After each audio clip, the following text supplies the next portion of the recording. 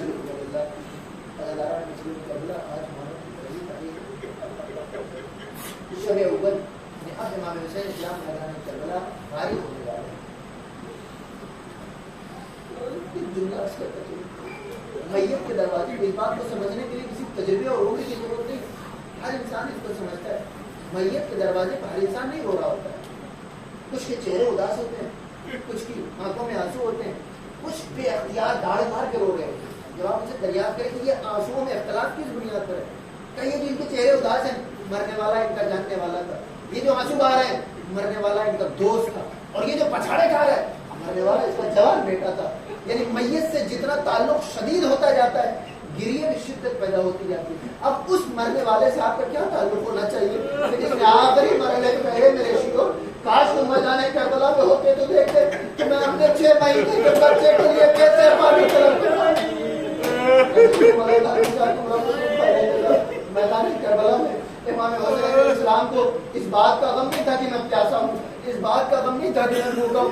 امام حسین علیہ السلام نے ایک جملہ کہے میرے شیو کاش تم میدان کربلا میں ہوتے, کیسا استسقی میرے شیو کاش تم دیکھتے کہ میں کیسے پانی طلب کر رہا تھا اپنے 6 مہینے کے بچے کے لیے.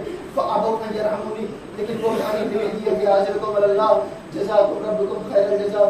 میدان کربلا امام حسین علیہ السلام کے لیے سج گیا.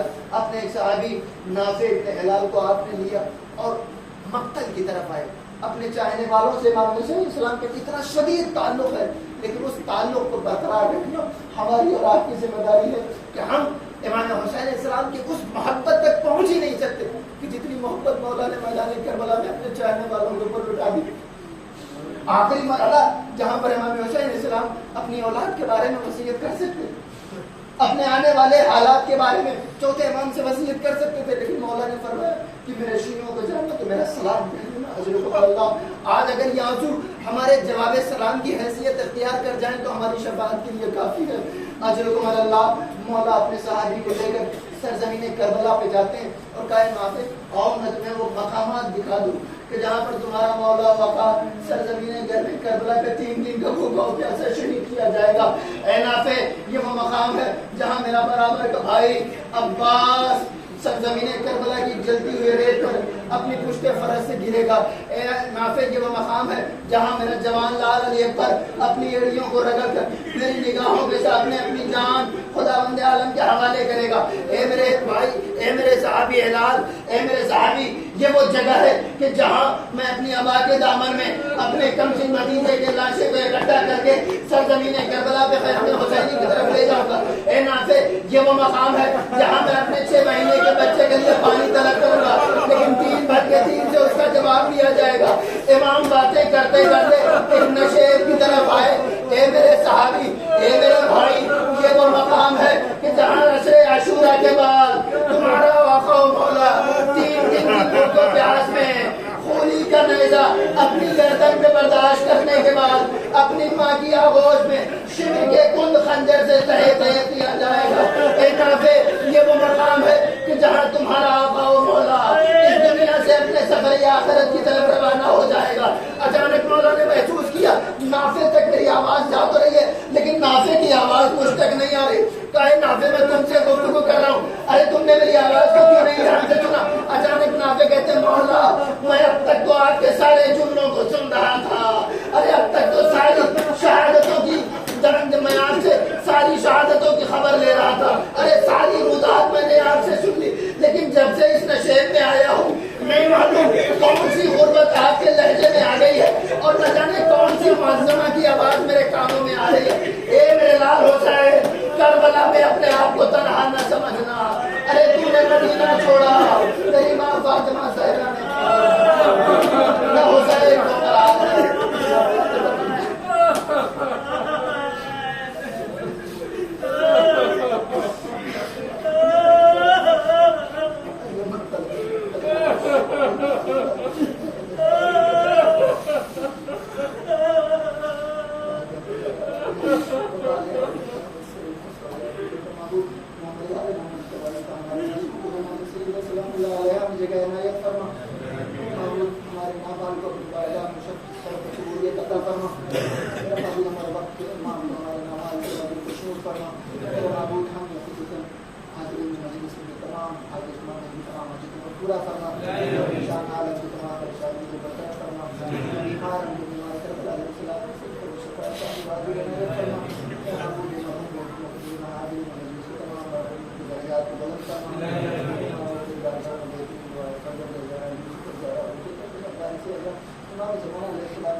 Yo, say.